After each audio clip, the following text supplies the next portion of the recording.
और वहीं अजमेर के किशनगंज थाना पुलिस ने पुलिस मुख्यालय के निर्देश पर चलाए जा रहे अभियान के तहत अलग अलग जगह से 7 व्यक्तियों को पकड़ा है और उनके कब्जे से 28,54,70 रुपए की संदिग्ध राशि भी बरामद की है।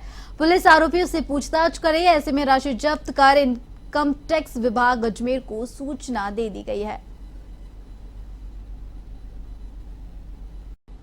खबर सुजानगढ़ से है, जहां हार्डकोर अपराधी गजेंद्र सिंह उर्फ गज्जू को न्यायिक मजिस्ट्रेट सोनिया ने 3 साल की सजा सुनाई।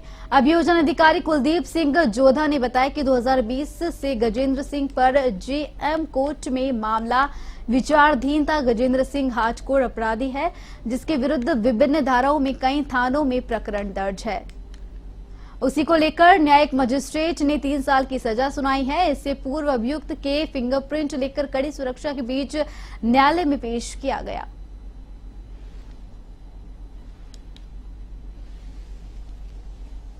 आज दिनांक 19/24 को हार्डकोर अपराधी गजेंद्र सिंह उर्फ गज्जू को माननीय न्यायाधीश महोदय श्रीमती सोनिया ने 3/25 आर्म्स एक्ट के मुकदमे में, जो वर्ष 2020 से यहाँ विचाराधीन था, उसमें 3 वर्ष की सजा और 10,000 रुपये जुर्माना सुनाया है। गजेंद्र सिंह हार्डकोर अपराधी है।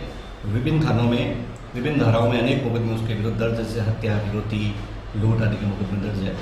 तो आज वर्ष 2020 के मुकदमे में ये सजा सुनाई। बुधवार को तखतगढ़ नगरपालिका सभागार में जनसंवाद कार्यक्रम के तहत बैठक आयोजित की गई। बैठक में पाली एसीबी चौकी प्रभारी खेम सिंह एएसपी की ओर से रिश्वतखोरी के प्रति जागरूक कर लोगों को भ्रष्टाचार मामलों की शिकायत एसीबी में दर्ज कराने को कहा गया। इस मौके पर सामाजिक नेता रामचंद्र ने पार्षदों की पालिका में ठेकेदारी को लेकर शिकायत की। पार्षद राजेश कुमावत ने पूछा कि यदि कोई निर्वाचित जनप्रतिनिधि रिश्वत की मांग करे तो क्या लोक सेवक पर कार्रवाई हो सकती है। साथ ही 1064 नंबर भी साझा किए और एसीबी एएसपी ने अपने व्यक्तिगत मोबाइल नंबर भी नोट करवाए।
बांसवाड़ा जिला कलेक्टर डॉक्टर इंद्रजीत यादव ने जिला कलेक्ट्रेट में विभागीय अधिकारियों के कामों की समीक्षा बैठक ली।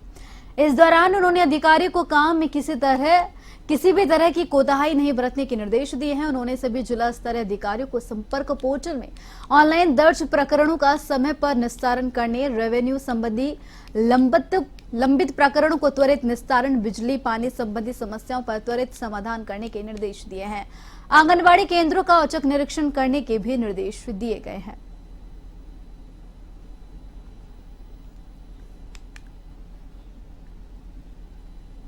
कामा विधायक नौक्षम चौधरी बुधवार को जुरहरा कस्बे के डॉक्टर किरोड़ी लाल स्वर्णकार राजकीय अस्पताल पहुंचे, जहां उन्होंने सीएससी का औचक निरीक्षण किया। निरीक्षण के दौरान विधायक ने चिकित्सालय के इमरजेंसी कक्ष, लैब और जनरल वार्ड का भी निरीक्षण किया। इस दौरान उन्होंने डॉक्टर करम इलाही से वार्ता कर अस्पताल में सफाई व्यवस्था को लेकर नाराजगी जताते हुए जल्द सुधार के निर्देश दिए।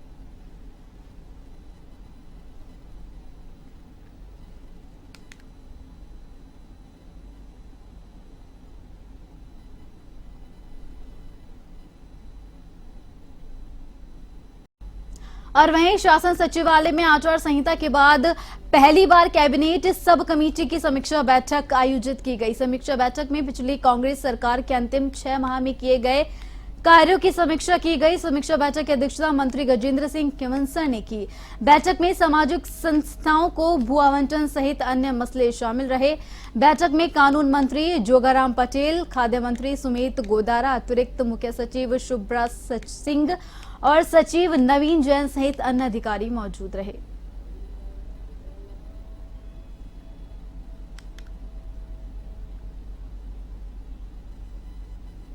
सदर थाना पुलिस ने महिला बैंक कर्मी शिखा अग्रवाल की हत्या का खुलासा किया है।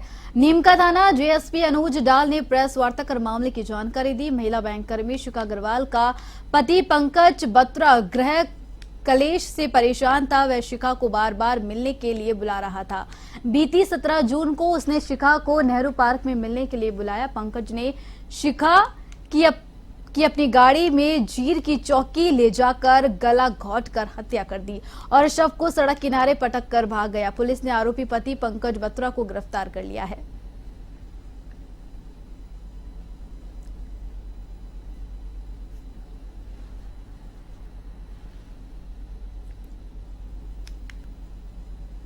कहानी ये है कि उसकी 4 दिसंबर 2023 को शादी हुई थी और शादी के बाद ये खुद शिखा अग्रवाल की बैंक ऑफ बड़ौदा में कर्मचारी थी और इसका हस्बैंड जो है वो पंकज बत्रा, वो भी बैंक में कर्मचारी था। तो ये किसी पारिवारिक तरीके से मिले और इनकी शादी हुई। शादी के बाद 10-12 में इनके कहने के मुताबिक इनका डिस्प्यूट चल रहा है। 2-3 महीने एक साथ रहे, उसके बाद अलग अलग रहना शुरू हो गए और अभी जब इसकी डेड बॉडी मिली है उससे 4-5 रोज पहले से ये नेहरू पार्क गार्डन जो नीमका थाना में है वहाँ लगातार मिल रहे हैं 3-4 दिन से। 16 तारीख को शिखा अग्रवाल जो है वो घर से नेहरू पार्क का कहती है। उसके बाद 2-3 घंटे पंकज के साथ रही। फिर पंकज के पूछताछ में ये हुआ कि पंकज उसको नीमका थाना से लेके गया इधर झीर की चौकी से आगे, जैसा उसने अभी तारीफ किया उस जगह का। वहां उसने अपनी पत्नी शिखा अग्रवाल का जो उसके पास गाड़ी थी उस गाड़ी में गला घोंट के उसकी हत्या कर दी और वहीं उसको एक साइड में खींच के वो करीब सड़क से 4-5 फीट नीची जगह वहां वो डेड बॉडी को डाल दिया। तो उसने कहाँ जगह जो है उसका गला घोटा और गला घोट के मारा, उसकी वजह क्या रही उसमें उसने बताया कि कुछ फैमिली डिस्प्यूट्स थे, कुछ उसको सॉल्व करने की कोशिश नहीं की उन्होंने और दोनों पंकज ने उसको मारने के उद्देश्य से 3-4 दिन रोज पहले से मिलना शुरू किया और 16 तारीख को उसको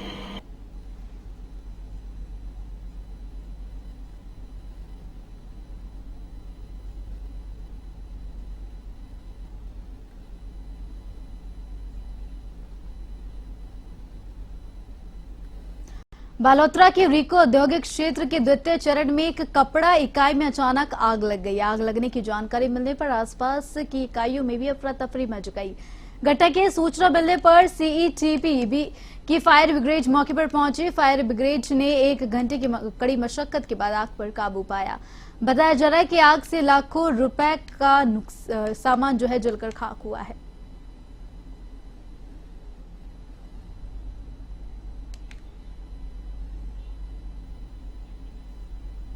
बांसवाड़ा दाहोद मुख्य मार्ग के टामटिया अहाड़ा में एक संस्था विशेष की ओर से सरकारी माही की वितरिका पर रातों रात अतिक्रमण कर दिया गया।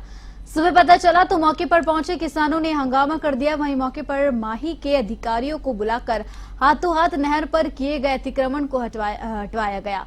किसानों ने बताया कि टामटिया अहाड़ा में जैन समाज की विरोध्य तीर्थ संस्था के कुछ व्यक्ति विशेष की ओर से माही की पलोद्रा वितरिका को एक ही दिन में मिट्टी डालकर भर दिया गया। यही नहीं चारों ओर दीवार तक बना दी।